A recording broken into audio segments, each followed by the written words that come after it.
हाँ जी, यहाँ पे हमारी हाइपोथेसिस टेस्टिंग खत्म होती है। ठीक है, इसके अलावा आपकी नोवा की बहुत ज्यादा टाइप्स आ जाती हैं, लेकिन जो मोस्ट कॉमन टाइप्स थी वो मैं आपको करा चुकी हूँ। मोस्ट स्पेशल केसेस में समटाइम मनोवा लगाते हैं हम। ठीक है, या थ्री वे अनोवा लगाते हैं। तो जब एक दफा आपको वन वे और टू वे समझ आ गया तो इसमें देर is a very little difference. आप थोड़ी सी सर्च करोगे तो उसमें आपको डेटा लगाना आ जाएगा। ठीक है, तो और इसके अलावा हाइपोथेसिस टेस्टिंग में कुछ भी नहीं है। मोस्ट बेसिक और बल्कि बेसिक टू एडवांस लेवल तक हम जो है वो कर चुके हैं।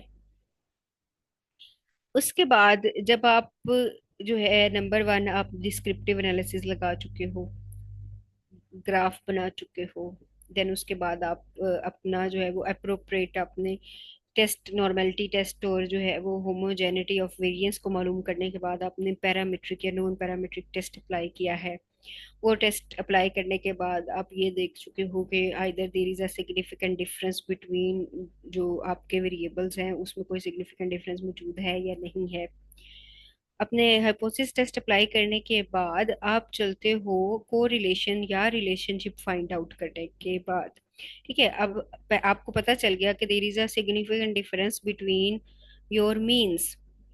ठीक है, अगर आपके मीन्स के दरमियान सिग्निफिकेंट डिफरेंस मौजूद है तो हम नेक्स्ट जो है इनका एसोसिएशन, इनका कोरिलेशन भी फाइंड आउट करना चाहेंगे। ठीक है, तो डिफरेंट वेरिएबल्स का कोरिलेशन फाइंड आउट करने के लिए कोरिलेशन एनालिसिस ही लगाया जाता है।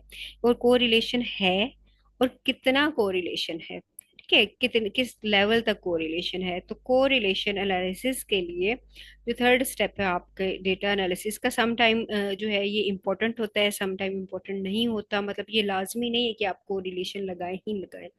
कि ये आपके जो है वो डेटा पे डिपेंड करता है। अगर आप जो है वो अपने डेटा को मजीद जो है वो हाइपोथेसिस टेस्टिंग के बाद आप बता चुके हो कि आपका जो है वो जो आपने एक्सपेरिमेंट लगाया है उसके जो रिजल्ट्स आपके पास आए हैं वो अनोवा या टी टेस्ट के थ्रू आप प्रूव कर चुके हो, तो को रिलेशन जो है वो मजीद नेक्स्ट लेवल की जब आप फाइंड आउट करना चाहें मजीद अपने डेटा को जो है वो आप प्रेजेंटेबल फॉर्म में लाने के लिए और मजीद उस पर डिस्कशन के लिए या उसके जो है वो मजीद फाइंडिंग्स के लिए कि और मेरे डेटा से क्या क्या इंफॉर्मेशन ली जा सकती है, तो उसके लिए नेक्स्ट आप जो है वो कोरिलेशन एंड रिग्रेशन एनालिसिस की तरफ चलते हैं। तो कोरिलेशन जो है वो क्या है, is an average relationship between two और मोर वेरिएबल्स। टू और मोर वेरिएबल्स के दरमियान जब आप एक एवरेज रिलेशनशिप फाइंड आउट करना चाहें तो उसके लिए हम कोरिलेशन एनालिसिस जो है वो लगाते हैं। तो कोरिलेशन एनालिसिस की हमारे पास डिफरेंट जो है वो टाइप्स आ जाती हैं। मे बी जो है वो पॉजिटिव कोरिलेशन हो सकता है, ठीक है, नेगेटिव कोरिलेशन हो सकता है, और नो एसोसिएशन या नो कोरिलेशन भी हो सकता है, या कांस्टेंट कोरिलेशन भी हो सकता है। तो कांस्टेंट कोरिलेशन भी ऑलमोस्ट जो है वो सेम ही थिंग है। ठीक है, पॉजिटिव कोरिलेशन हमारे पास क्या डिपिक्ट करता है कि एक चीज के बढ़ने के साथ दूसरी चीज भी इंक्रीज होती है। ठीक है, यानी कि अगर एक वेरिएबल बढ़ रहा है तो उसी के साथ साथ पॉजिटिवली दूसरा भी बढ़ रहा है। जिसे एग्जांपल दी गई है यहाँ पे, मोनिका जो है दिस इज आर जो है वो scientist collected data on the age and height of six seventh and eight grade students of our school. ठीक है, उसने तीन क्लासेस का सिक्स सेवन और एट का डेटा लिया है स्कूल के बच्चों का। If she plot the data on a scatter plot, what relation will she most likely to see between height and age? ठीक है, वो रिलेशन फाइंड आउट करना चाह रही है। तो ये तो हमें पहले से ही एक कॉमन सेंस हमें ये बता रही है कि अगर सिक्स सेवन और एट के जो बच्चे हैं तो वे उनकी एज भी इंक्रीज करेगी उसी तरीके से उनकी क्लास वाइज, और उनकी हाइट भी इंक्रीज करेगी। ठीक है, तो हाइट और एज या एज के बढ़ने के साथ साथ हाइट भी इंक्रीज होती है। तो ये एक पॉजिटिव कोरिलेशन को शो कर रहा है कि एक वेरिएबल के साथ दूसरा वेरिएबल जो है वो इंक्रीज कर रहा है। तो ये याद रखिएगा, कोरिलेशन एनालिसिस जो है वो हम क्वांटिटेटिव डेटा पे लगाते हैं जब हमारे पास दोनों वेरिएबल जो है वो क्वांटिटेटिव हों। तो पॉजिटिव कोरिलेशन क्या होगा, एक वेरिएबल के बढ़ने के साथ दूसरा वेरिएबल भी बढ़ रहा है। और पॉजिटिव कोरिलेशन का जो हमारे पास प्लॉट आएगा, जो ग्राफ आएगा, इसको हम स्कैटर प्लॉट भी कह सकते हैं। और एक लाइन ड्रॉ की गई है डॉट्स के दरमियान में, इसको ट्रेंड लाइन बोला जाता है। ये ट्रेंड लाइन जो है, ये हमेशा जो है वो जिस तरह से आप देख रहे हो पॉजिटिव कोरिलेशन के लिए, हमेशा ये एक स्ट्रेट लाइन होगी अपवर्ड डायरेक्शन की तरफ। कि एज, जैसे जैसे एज ऑफ स्टूडेंट जो है बढ़ रही है, हाइट में भी इजाफा हो रहा है। This is positive correlation. Negative correlation हमारे पास क्या होता है कि एक वेरिएबल जो है उसके साथ, एक वेरिएबल के बढ़ने के साथ जो है वो दूसरा वेरिएबल उसकी वैल्यू जो है वो उसकी सब्सिक्वेंटली जो है वो डिक्रीज करती जाती है। एक बढ़ रहा है वेरिएबल तो दूसरा डिक्रीज हो रहा है। तो हम ये नहीं कहेंगे कि negative is not a correlation, ये भी एक कोरिलेशन है। पॉजिटिव, एक चीज के बढ़ने के साथ दूसरा बढ़ रहा है। सेकंड, अगर एक चीज के बढ़ने के साथ दूसरी चीज कम हो रही है तो ये हमारा नेगेटिव कोरिलेशन आएगा। जैसे यहाँ पे एग्जांपल दी गई है age of man and hair on heads, कि जैसे जैसे मैन की जो है वो एज इंक्रीज होती जाती है, जो उसके बाल है सर पे वो कम हो जाते हैं। ठीक है, तो this is the negative association या नेगेटिव कोरिलेशन। ओके, कि नेगेटिव कोरिलेशन क्या है, एक चीज के बढ़ने के साथ दूसरी जो है वो कम हो रही है। तो यहाँ पे देख सकते हो कोरिलेशन हमारे पास आइदर, अगर पॉजिटिव कोरिलेशन है तो input and outputs are going in opposite direction, both inputs and outputs are increasing. अच्छा, ये उल्टा लिखा हुआ है इन्होंने यहाँ पे स्लाइड में। तो जो पॉजिटिव कोरिलेशन है उसमें जो है दोनों एक ही डायरेक्शन में जाते हैं, और जो नेगेटिव कोरिलेशन है उसमें हमारे पास एक बढ़ता है और दूसरा कम होता है। अच्छा, अगर आप इस तरह का स्कैटर प्लॉट नजर आए जिसमें कोई ट्रेंड नहीं है, कोई पैटर्न नहीं है, ना ही हम ट्रेंड लाइन जो है वो उसकी जो है वो पॉजिटिव डायरेक्शन में होगी ना ही नेगेटिव डायरेक्शन में होगी, बल्कि जो है वो डॉट्स जो है, डेटा जो है वो रेंडमली स्प्रेड होगा, तो ये शो कर रहा है कि there is a no correlation, क्योंकि कोई पैटर्न मौजूद नहीं है डेटा का, ना ही नेगेटिव है या ना ही पॉजिटिव है। तो ये इकट्ठे एक ग्राफ में शो किया गया है। If there is a positive correlation तो आपकी ट्रेंड लाइन जो है वो पॉजिटिव डायरेक्शन में आएगी, कि एक चीज के बढ़ने के साथ दूसरी बढ़ रही है। सेकंड लाइन नेगेटिव कोरिलेशन की देख सकते हैं आप, एक चीज के बढ़ने के साथ, एक वेरिएबल के बढ़ने के साथ दूसरा वेरिएबल की वैल्यू कम हो रही है। और नो कोरिलेशन की लाइन जो है वो बिल्कुल स्ट्रेट लाइन आएगी जिसमें there is a no trend. ठीक है, ये शो कर रहा है कि देर इज नो कोरिलेशन। तो हम इसको स्टेटिस्टिकली कैसे प्रूव करते हैं? कोरिलेशन टेस्ट के थ्रू। तो कोरिलेशन टेस्ट को समझने के लिए आपको आर वैल्यू को समझना होगा। कोरिलेशन टेस्ट की वैल्यू जो है वो हमारे पास सिंपल आर वैल्यू है। आर वैल्यू जो है वो वेरी करती है बिटवीन, आप देख सकते हो, -1 to +1। ठीक है, आर वैल्यू वेरी कर रही है -1 to +1। अगर आर वैल्यू जीरो होगी, आर वैल्यू टेस्ट वैल्यू जो हम मिनी टैब से या किसी भी और स्टैटिस्टिकल सॉफ्टवेयर से कैलकुलेट करेंगे अपना डेटा एंटर करने के बाद, तो हमारे पास आर वैल्यू आएगी। तो हमें यहाँ पे पी वैल्यू बी अंडरस्टैंड करनी है और आर वैल्यू बी अंडरस्टैंड करनी है, क्योंकि आर वैल्यू हमें बताएगा डिग्री ऑफ कोरिलेशन। ये जो कोरिलेशन है वो पॉजिटिव है या नेगेटिव है, या इतना कम है कि कोरिलेशन है ही नहीं। ठीक है, कि देखें, -1 से +1 की तरफ हमारे पास कोरिलेशन जाता है अगर कोरिलेशन जीरो हो या जीरो से करीब हो, जैसे जीरो हो या 0.001 हो, 0.025 हो। जितना ज्यादा आर वैल्यू जो है, आर वैल्यू जितनी ज्यादा जीरो के करीब होगी, ये डिपिक्ट करेगी कि कोई ट्रेंड मौजूद नहीं है, कोरिलेशन जो है वो जीरो है। इसी तरह से अगर आपकी वैल्यू जो है वो 0.5 हो, ठीक है, 0.5 जो है वो क्या डिपिक्ट कर रही है, ये देखें, -1 और +1 के दरमियान में है 0.5, वो डिपिक्ट कर रही है कि हमारे पास जो कोरिलेशन है वो मॉडरेट कोरिलेशन है। ठीक है, तो इस आर वैल्यू के साथ अगर नेगेटिव या पॉजिटिव वैल्यू होगी, 0.5 के साथ नेगेटिव या पॉजिटिव साइन होगा, तो हम ये बता सकते हैं कि either there is a positive correlation और नेगेटिव। ठीक है, जितनी ज्यादा वैल्यू हमारे पास +1 के करीब होगी, ठीक है, जैसे 0.99 हो या 0.98 हो या 0 पॉइंट जो है वो 92 हो, 0.95 हो, जितनी ज्यादा जो है वो 1 के करीब वैल्यू होगी उतना ज्यादा कोरिलेशन स्ट्रांग होगा। ठीक है, एक और तरीके से, एक और टेबल के थ्रू मैं आपको समझाती हूँ। इसको हमेशा याद रखिएगा, कोरिले आर वैल्यू जीरो या जीरो से करीब तो there is no correlation. R value one से करीब है, 0.85 है, 0.75 है, 0.9 है, 0.99 है, जितनी ज्यादा जो है वो वन की तरफ जाती है उतना ज्यादा कोरिलेशन स्ट्रांग होगा।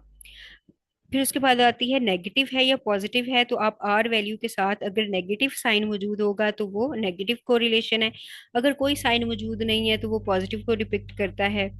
ठीक है, तो आप जो है वो साइन के थ्रू आप पॉजिटिव और नेगेटिव कोरिलेशन को जो है वो एनालाइज कर सकते हो। नेक्स्ट ये टेबल देख सकते हैं आप। परफेक्ट कोरिलेशन कब होगा? जब आपके पास आर वैल्यू +1 या -1 होगी। ठीक है, हाई डिग्री ऑफ कोरिलेशन जब आपके पास एक रेंज बताई गई है, इट्स नॉट नेसेसरी कि आप इसी को लिखो। ठीक है, एक रेंज बताई गई, आप ये नेसेसरी नहीं है कि आप इस टेबल को याद रखो, आपको याद रखना ये जरूरी है कि जितनी ज्यादा वन के करीब होगी उतना ज्यादा स्ट्रॉन्ग कोरिलेशन है। ठीक है, बस उसने एक रेंज बता दी है कि अगर 0.75 से +1 के दरमियान वैल्यू आए, जैसे 0.81 आ जाए, 0.85 आ जाए, 0.91 आ जाए, इन दोनों के दरमियान आए तो आपके पास हाई डिग्री ऑफ कोरिलेशन होगा। मॉडरेट डिग्री ऑफ कोरिलेशन कब होगा? जब आपके पास अराउंड 0.5 आए। ठीक है, मतलब इसने तो रेंज दे दी ना 0.25 से 0.75 के दरमियान, तो ये बहुत बड़ी रेंज है। तो जब आपके पास डेटा 0.5 के करीब करीब आए तो मॉडरेट जो है वो कोरिलेशन है। वेरी कोरिलेशन जो है ऑलमोस्ट नो कोरिलेशन डिपिक्ट करता है जब आपके पास 0.25 जो है वो इसके बिलो वैल्यू आए, और absence of correlation zero value आए तो ये आपके पास एब्सेंस ऑफ कोरिलेशन को शो करता है। हाँ जी, यहाँ तक समझ आई है तो मुझे बताएं, कोरिलेशन की आर वैल्यू की स्पेशली आपको समझ आई है तो।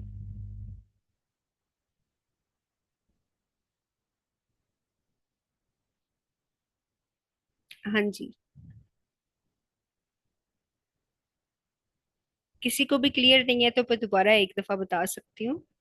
ठीक है, चलिए मैं टेस्ट करवाती हूँ तो आपको बता देती हूँ। अच्छा, एक दफा दोबारा मैं रिमाइंड करवाना चाहूंगी, आपने हमेशा अपने डेटा को आउटलायर्स के लिए चेक करना है, जैसे मैंने आपको पहले भी बताया था।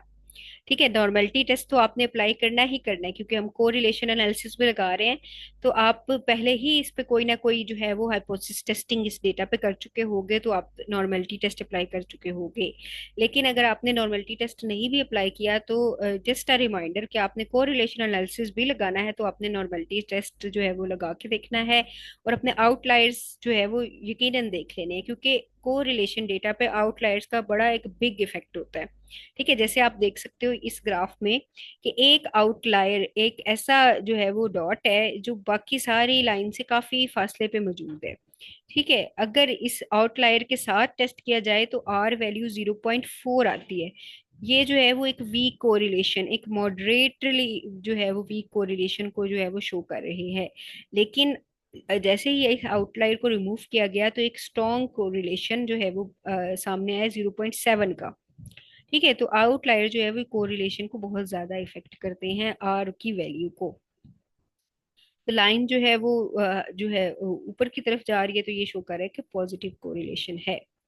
चलें जी, एक एक्सेल की फाइल आपके साथ शो करती हूँ कोरिलेशन डेटा के लिए हमारे पास, दिस वन। हाँ जी, हमारे पास टेबल क्या बता रहा है कि this table examine the relationship between the number of prey atoms consumed per day and the growth rate of predator species, कि क्या जो है वो पर डे कंजप्शन रेट जो है वो प्रे का, कि कितनी तादाद में प्रे को कंज्यूम किया गया, ग्रोथ रेट पे कोई इफेक्ट काज कर रहा है। क्या इन दोनों का कोई रिलेशनशिप है? क्या प्रे कंजप्शन के कम या ज्यादा होने से ग्रोथ रेट जो है उस पे कोई इफेक्ट पड़ रहा है या नहीं? ये हमारे पास डेटा मौजूद है। तो हम उसी तरह से हाइपोथेसिस टेस्टिंग हमारे पास सेम होगी। जो there is no correlation between जो है वो बोथ वेरिएबल्स, और अल्टरनेटिव हाइपोथेसिस ये कहेगा कि there is a correlation between prey consumption and growth rate. तो मैं इस डेटा को यहाँ पे कॉपी करूंगी और पहले हम जो है वो मिनी टैब में कोरिलेशन को फाइंड आउट करना है जो है वो सीखेंगे कि किस तरह से। Where is my Minitab file.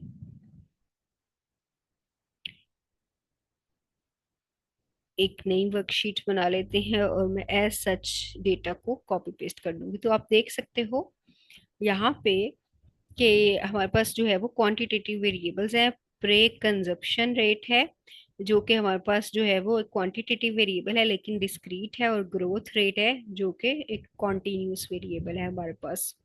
ठीक है, ये दो हमारे पास दोनों क्वांटिटेटिव वेरिएबल्स हैं और इसको हम कोरिलेशन फाइंड आउट करने जा रहे हैं। तो आपने दोनों को कॉपी पेस्ट कर देना है। सच स्टैट में जाएंगे, बेसिक स्टेटिस्टिक्स में जाएंगे, और लास्ट में जहाँ पे आपने वेरिएंस किया था, वेरिएंस के नीचे ही बिल्कुल जहाँ पे आपने होमोजेनिटी ऑफ वेरिएंस किया था उसके नीचे ही बिल्कुल कोरिलेशन है। तो आप उसको क्लिक करोगे तो आपको इन्फॉर्मेशन भी दे रहा है, मेजर द स्ट्रेंथ, कि कितनी स्ट्रेंथ है, and direction of linear relationship between two variables. दो चीजें बताता है ये कोरिलेशन हमें, कि डायरेक्शन क्या है, आइदर देयर इज पॉजिटिव और नेगेटिव और नो कोरिलेशन।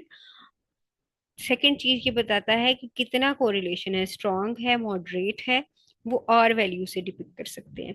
ठीक है, अब आपको ये पता चल गया होगा कि आप वेरिएबल की जो विंडो है आपने दोनों वेरिएबल्स जो है वो इसमें जो है एंटर कर देने हैं। ऑप्शंस में जाएंगे, ऑप्शंस में आप देख सकते हो यहाँ पे हमारे पास पियर्सन कोरिलेशन है। ठीक है, यहाँ पे ही मैं आपको बता रही हूँ, अगर आपका डेटा नॉर्मल होगा, ठीक है, क्योंकि हाइपोथेसिस टेस्टिंग में आप पहले ही नॉर्मेलिटी टेस्ट लगा चुके हो, लेकिन अगर आपने नहीं लगाया और आप डायरेक्ट कोरिलेशन फाइंड आउट कर रहे हो, देन आपने नॉर्मेलिटी टेस्ट लगाना है। फिर नॉर्मेलिटी टेस्ट में अगर डेटा नॉर्मल हुआ तो आपने पियर्सन कोरिलेशन लगाना है। Pearson correlation when data is normal. अगर आपका डेटा नॉर्मलिटी टेस्ट को पास नहीं करता, आपका डेटा नॉर्मली डिस्ट्रीब्यूटेड नहीं है, देन आप स्परमन को रिलेशन लगाएंगे। आप यहीं पे चेंज कर सकते हो, इसके अलावा और कोई डिफरेंस नहीं है इसमें। ठीक है, अगर आपका डेटा नॉर्मल है तो आपने पियर्सन कोरिलेशन लगाना है। तो मैं सेपरेटली इसके लिए टेस्ट नहीं लगाऊंगी क्योंकि सारा प्रोसीजर सेम है। अगर आपका डेटा नॉर्मल है तो पियर्सन कोरिलेशन, अगर आपका डेटा नॉर्मल नहीं है तो स्परमन्स कोरिलेशन। तो यहाँ पे आप इसको चेंज कर सकते हो। तो मैं मान रही हूँ कि मेरा डेटा जो है वो नॉर्मल है तो मैं पियर्सन कोरिलेशन ही लगाऊंगी। यहाँ पे कॉन्फिडेंस लेवल देख सकते हो 95 है। स्टोर कोरिलेशन मैट्रिक्स, जी हमें मैट्रिक्स चाहिए, इसको ओके कर देंगे। इसके बाद अगर आपको ग्राफ चाहिए तो आप ग्राफ में जो है वो उसको क्लिक कर सकते हो, क्योंकि ग्राफ से भी आप शो कर देख सकते हो कि either there is a matrix plot जो है वो, कि डायरेक्शन क्या है डेटा की। यहाँ पे ओके कर दें।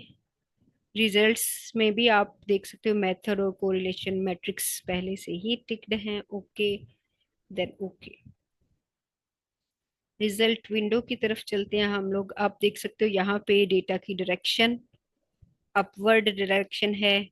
प्रे कंज्यूम्ड ये जो है वो atom per day x axis पे है, ग्रोथ रेट वाई एक्सिस पे है, और जो है वो डेटा की डायरेक्शन हमें ये दिखा रही है कि there is a positive correlation. ठीक है, उसके बाद आप जो है वो अपने आ जाएंगे डेटा की तरफ। 0 पॉइंट हमारे पास, अच्छा यहाँ पे हमारे पास डेटा मैट्रिक्स नहीं आया। अगेन मैं एक दफा दोबारा लगाती हूँ जो शायद वो चेक नहीं हुआ। Basic statistics, correlation, results, pair wise correlation table, हाँ ओके। ग्राफ्स में मैट्रिक्स प्लॉट चेक्ड है। ऑप्शंस में स्टोर कोरिलेशन मैट्रिक्स चेक है, ओके ओके। रिजल्ट विंडो, तो ये ग्राफ को मैं पहले ही बता चुकी हूँ। हाँ जी, ये आ गया हमारे पास पेयर वाइज पियर्सन कोरिलेशन। इसमें आप देख सकते हो ये टेबल में भी आर वैल्यू दिखाई गई है स्मॉलर आर से। कभी भी कैपिटल आर से आपने पियर्सन कोरिलेशन को शो नहीं करना। आर लगाएंगे आप लोग, smaller R is equal to 0.973। ठीक है, 0.973। ये शो, ये वैल्यू जो है ये 1 से बहुत ज्यादा करीब है। ठीक है, तो ये शो करिए कि there is a strong correlation. तो इसी तरह से आप कोरिलेशन में भी देखिएगा, ये ग्रोथ रेट के सामने 0.973 लिखा गया है, ये आर वैल्यू है। ठीक है, अगर इसके साथ कोई साइन नहीं है तो इसका मतलब है देर इज अ पॉजिटिव कोरिलेशन। अगर पॉजिटिव कोरिलेशन ना होता, नेगेटिव होता, तो यहाँ पे नेगेटिव साइन मौजूद होगा। तो इस तरह से आपको पॉजिटिव कोरिलेशन या नेगेटिव कोरिलेशन का, एक तो आप ग्राफ को देखते हुए जो है वो देख सकते हो। अगर ग्राफ को देखते हुए आपको नहीं पता चलता, तो आप लोग जो है वो साइन देख लें कि अगर वैल्यू के साथ कोई साइन नहीं है तो ये पॉजिटिव कोरिलेशन को डिपिक्ट कर रहा है, अगर नेगेटिव साइन है तो नेगेटिव कोरिलेशन को डिपिक्ट करेगा। ठीक है, अगर जो है वो वेरी वेरी लो वैल्यू है, जीरो के करीब वैल्यू है, तो वो शो करेगा देर इज नो कोरिलेशन। अगर 0.5 के अराउंड वैल्यू है तो ये शो करेगा कि मॉडरेट कोरिलेशन मौजूद है। साइन से आप पॉजिटिव या नेगेटिव को पता कर सकते हो। तो यहाँ पे हमारी आर वैल्यू के साथ कोई भी साइन मौजूद नहीं है, 0.973 के साथ कोई साइन मौजूद नहीं है, तो there is a positive correlation. और ये वैल्यू जो है वो 1 के करीब है, तो ये डिपिक्ट करिए देर is a strongly very strong correlation मौजूद है कि प्रे कंजप्शन रेट का पर डे जो है वो ग्रोथ रेट पे इफेक्ट होता है। प्लस इसके साथ साथ आप जो है वो कोरिलेशन यहाँ पे ये देखें नीचे, अगर आपको समझ नहीं आती तो पेयर वाइज पीयरसन कोरिलेशन में कोरिलेशन के नीचे ही आर वैल्यू दी गई है, तो आप इसको आर के साथ डिपिक्ट कर सकते हो। ठीक है, आर वैल्यू है और उसके बाद पी वैल्यू आपको नजर आ रही है, पी वैल्यू इज 0.000, तो ये सेम इसी तरह से जैसे हम पी वैल्यू प्रोबेबिलिटी वैल्यू को रीड करते हैं कि there is a significant difference, there is a significant sorry correlation between both variables. हाँ जी, यहाँ तक समझ आ गई है, तो मैं फिर जो है वो उसको प्रिज्म में लेके चलती हूँ। बताएं जल्दी से, मुझे कोरिलेशन की समझ आ गई है? यस मैम, आ गई है।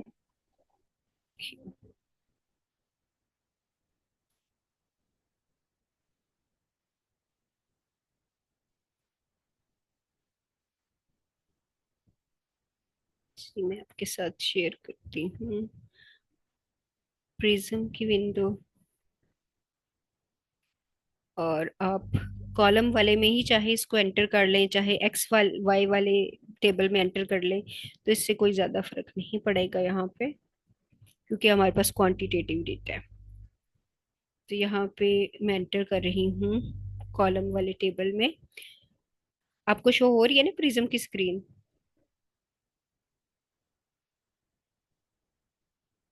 ग्राफ पैड नजर आ रहा यस है? मैम, हो रही है। हाँ जी। Yes ma'am. ओके। अच्छा जी, आपने यहाँ पे दोनों कॉलम्स में, क्योंकि क्वांटिटेटिव डेटा है, आप कॉलम वाले में भी जाके जो है वो उसको कर सकते हो, या एक्स वाई वाले टेबल में उसको ऐड कर सकते हो। तो यहाँ पे प्रे कंज्यूम और ग्रोथ रेट मैंने यहाँ पे डेटा एंटर कर दिया है। ग्राफ आप देख सकते हो यहाँ पे, ऑटोमेटिकली ग्राफ इसका बन के आ गया है, लेकिन आप इसको जो है वो लाइन प्लॉट की तरफ अब जा सकते हो। दिस वन, इसका लाइन प्लॉट नहीं सही बन रहा। अच्छा, क्योंकि मैंने इसको एक्स वाई वाले में नहीं ना किया, इसलिए नहीं बन रहा यहाँ पे। आप इसको एक्स वाई वाले में कीजिएगा तो वहां पे बन जाएगा। ठीक है, कॉलम वाले में एनालाइज में जाएंगे आप। एनालाइज में यहाँ पे आपने एक्स वाई वाले में जाना है। एक्स वाई वाले में जाना है तो एक्स वाई एनालिसिस के जो है वो सेकेंड लास्ट में आप कोरिलेशन देखोगे। कोरिलेशन को आप क्लिक करोगे, ओके करोगे, compute correlation between which pair of columns, तो आपने यहाँ पे सिलेक्ट करना है ये second one, compute R between two selected data set. कि हमारे पास दो डेटा सेट हैं। ये अब अबव वाला है कि हमारे आपके पास एक कंट्रोल है और उसके बाद आपके पास डिफरेंट ट्रीटमेंट ग्रुप्स हैं, आप उसका जो है वो कोरिलेशन फाइंड आउट करने जा रहे हैं। लेकिन यहाँ पे हमारे पास दो इंडिपेंडेंट वेरिएबल्स हैं, तो आप जो है वो सेकंड वाला, ये थर्ड वाला बल्कि करेंगे, compute R, R mean correlation between two selected data set. उसने ऑटोमेटिकली कह दिया कॉलम ए में हमारे पास जो है वो प्री कंज्यूम्ड है और कॉलम बी में हमारे पास ग्रोथ रेट है। ये आप सिलेक्ट करोगे, देन आप नीचे आ जाओ, अज्यूम डेटा जो है वो आर sampled फ्रॉम गॉसियंस डिस्ट्रीब्यूशन। तो यहाँ पे आप इसको क्लिक कर सकते हो। अगर आपके पास नॉर्मली डिस्ट्रीब्यूटेड डेटा है तो ये देखें पियर्सन कोरिलेशन। अगर नॉर्मली डिस्ट्रीब्यूटेड नहीं है तो देन आपने ये नो वाला क्लिक करना है। अभी मैं यस वाला ही क्लिक कर रही हूँ। तो बाकी सारे आपने वैसे ही रहने देने हैं और ओके कर देना है। ये आपके पास रिजल्ट की विंडो आ गई है। यहाँ पे देखें आर वैल्यू सेम उसी तरह से आपको नजर आ रही होगी, 0.9729। वहां पे 3 थी, यहाँ पे जो है वो 4 वैल्यू दे रहा है पॉइंट के बाद। और ये पी वैल्यू जो है ये आपके पास ऑलमोस्ट जो है वो लेस देन 0.0001 है। देर is a significant correlation between these groups. तो इसी तरह से एक और आपके पास बहुत ज़्यादा वेरिएबल्स हों तो आप जो है वो डिफरेंट इंडिपेंडेंट वेरिएबल्स का अगेन एंड अगेन जो है वो कोरिलेशन फाइंड आउट करके उसकी वैल्यू जो है वो आप एक कोरिलेशन टेबल बना सकते हो। ठीक है, कल मैं आपको जो है वो इंशाल्लाह जो है वो दिखाऊंगी कि कोरिलेशन टेबल कैसे आपको बना हुआ नजर आता है कोई रिसर्च आर्टिकल लेके, ताकि आपको पता चले कि एक हीट मैप सा बनाते हैं। ठीक है, उसमें जो है वो एक आपके आर्टिकल्स को या थीसिस को एक बड़ी खूबसूरती दे देता है। जो आजकल जो है वो ट्रेंड चल रहा है कि एक अच्छे ग्राफ्स या टेबल्स बनाने का, तो वो कोरिलेशन एनालिसिस से ही बनता है कि जैसे जैसे आपका कलर जो है वो डार्कर साइड पे चलता जाएगा तो उसका मतलब है कि स्ट्रॉन्ग कोरिलेशन है। और जितना लाइटर कलर होगा, आपने अक्सर जो है वो ऐसे हीट मैप या टेबल्स देखे होंगे कि जितना डार्कर कलर है उतना ज्यादा स्ट्रॉन्ग कोरिलेशन है, और जितना लाइटर कलर है उतना जो है वो कोरिलेशन जो है वो वीक कोरिलेशन की तरफ जो है वो डिपिक्ट करता है। तो मैं इंशाल्लाह आपको कल की क्लास में इसको शो करूंगी। हाँ जी, ग्राफ पैड प्रिज्म में समझ आ गई है? बताएं मुझे।